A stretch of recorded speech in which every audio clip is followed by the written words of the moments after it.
Good evening, everyone. It is Thursday, the 13th of June.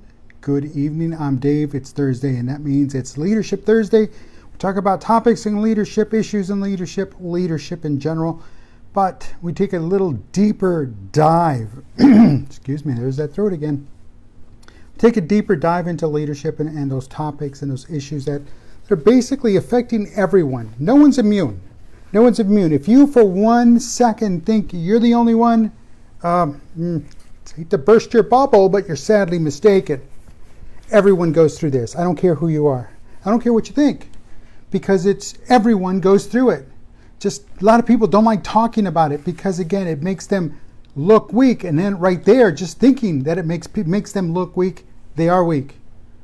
Because, again, they need to step up and realize who they are and what they're delivering and what they're bringing to the organization, to the people that they lead, the people that follow them, the family, and because it's synonymous. That's why I keep referring to business and family, because it is. When they tell you, and here's a little thing, when they tell you it's not personal, especially in business when it's not personal, guess what? It is personal, because it is affecting your livelihood. Your livelihood is what's going to put food on the table. So yes, it's intermixed. It does apply. So business, family, it's all that work-life balance. It's never going to be in balance. That's next week's topic. It's work-life balance. But today what I want to talk about is being self-aware. Being self-aware. Being self-aware doesn't mean that, you go around bragging and boasting, I'm self-aware. No, you're not. You're fronting. Self-aware is about getting to know yourself.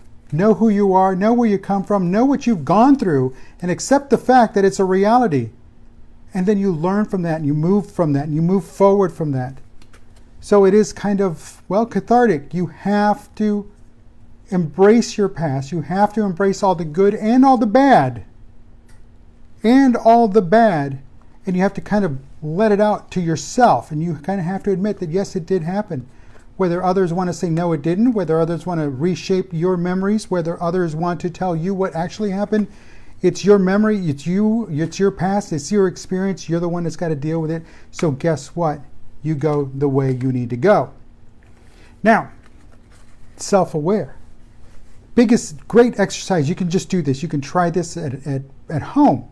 Great exercise is go to your bathroom mirror and look yourself in the eye. How long can you look yourself in the eye? Because guess what? You're looking at yourself. You're looking into yourself. You're looking at yourself in the eye, and you're looking at your reflection in the eye. But that's you. That's you on the other end of that glass. And how long can you last looking at yourself? Because when you look at yourself, you start seeing who you really truly are. And do you like that person? And if not, it's time to change it. And if you do, kudos to you. But keep looking, because eventually you're going to find something that you're not going to like. Because none of us are perfect. None of us are perfect. I am far from perfect. I'm here to tell you I am far from perfect. And I have no problem saying that. Because for one, it doesn't make me look weak. Two, it actually kind of helps me because I recognize who I am. And I can honestly sit here and tell you, hey, I'm not perfect. I'll do things. I'll complete them. But they might not be perfect. But why? Because again, I'm not a perfectionist. Maybe I was, or I wanted to, in my head I was many years ago. But again, once I started realizing that, hey, people are not perfect, situations are not perfect, whatever we do, whatever we make with our hands is never going to be perfect. And that's okay, because we're not perfect people. We're not perfect beings. And that's one of the things that comes with being self-aware. Or working at self-aware. You never actually become self-aware. It's a lifelong process. Every day you're changing, every day you're growing, every day you're getting better. So it doesn't matter how old you are. You're never going to be perfect. And that needs to sink in. That really, truly needs to sink in, because that right there is when you accept that fact, your world will change. It's going to change. It will change when you start accepting the fact that you're not perfect, and that perfect things never happen to you, and perfect things will never happen to you. But good and bad things, that's different. Good and bad, because that's life. That's what's expected. What's not expected and should never be expected is perfection. because it's never going to be reached. It's unattainable. You can't edit it. You can't mold it. You can't shape it. It's just not going to happen. So the reality of being self-aware is realizing that, hey, perfection is just a word in the dictionary. It's kind of like beauty. Beauty's in the eye of the beholder. Somebody else might say, oh, that's perfect, but to you it'll never be perfect. That's fine. But when you say it's never perfect, well, you know what? Great realization there, because again, it's never going to be perfect. It's all subjective. It's all subjective. So remember that. Look yourself in the eye. Know your strengths, know your weaknesses. Know what makes you tick. And again, get in there and face that mirror. Look yourself in the eye. And figure out what is right, what is wrong, what needs work, what can't be worked on. But figure out. Maybe it's about changing the attitude a little bit, just fine-tuning it. Because deep down the core, we are who we are. And it's our decisions that impact what we do. It's our decisions that impact our future. So that's where you adjust your attitude a little bit and start coming in and fine-tune it.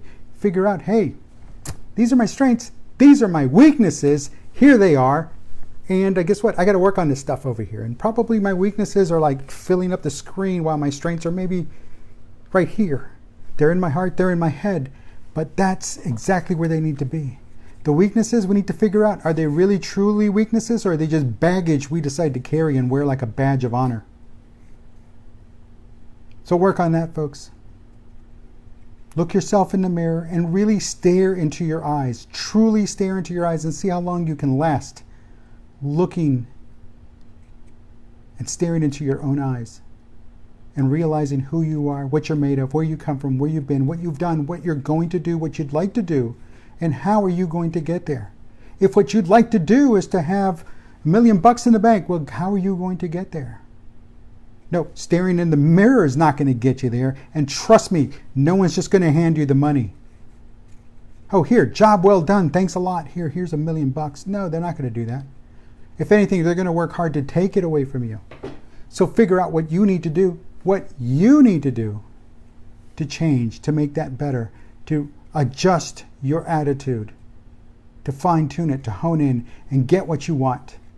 Get what you want. Get what you need. Even though you need it. But what do you want? That you can work on. What you need, again, same thing. Sometimes you get what you need and you get what you want at the same time. So again, it's all about self-awareness. Really work at yourself. Really work at yourself. Work on yourself. And you know what? You don't need to tell anybody you're doing that. Nobody wants to hear it. They're working on themselves too. Nobody really wants to hear that you're working on yourself. Show them. Don't tell them. Show them. Don't tell them. Because as a leader, your job is to lead by example. Your job is to lead by example. That's it.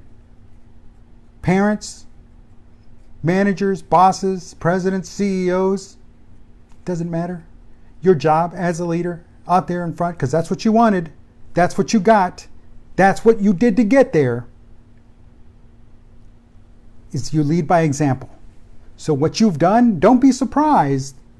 Do not be surprised when they start giving back to you what you were giving them. And that's the sad thing. People get surprised. Well, why is this happening? Why are they not paying attention? Why are they being bad employees? Were you ever a good boss?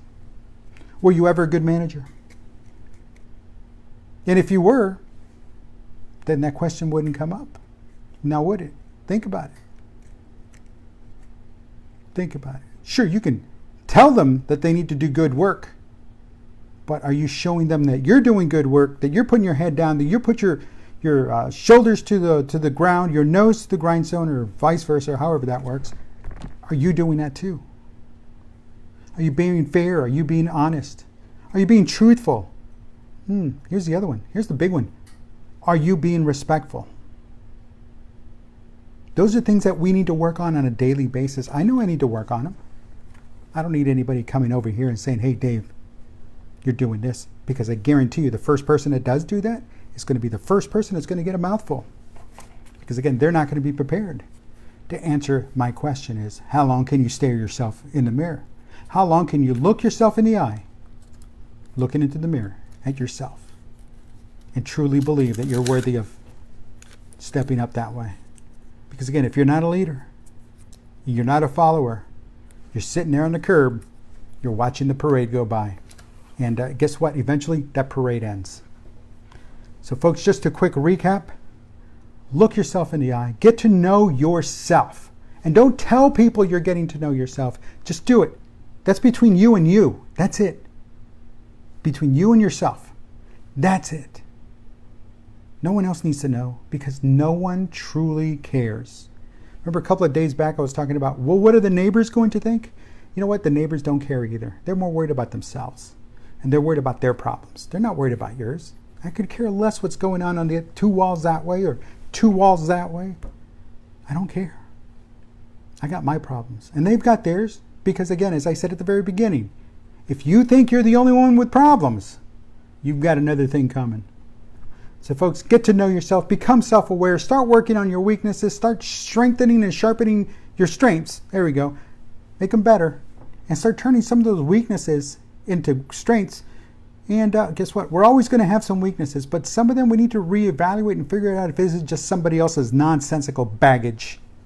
I'm Dave. This is Thursday, June 13, 2019. I will talk to you tomorrow. It's Friday. We're going to close out the week on a high note. Have a good one. Talk to you soon.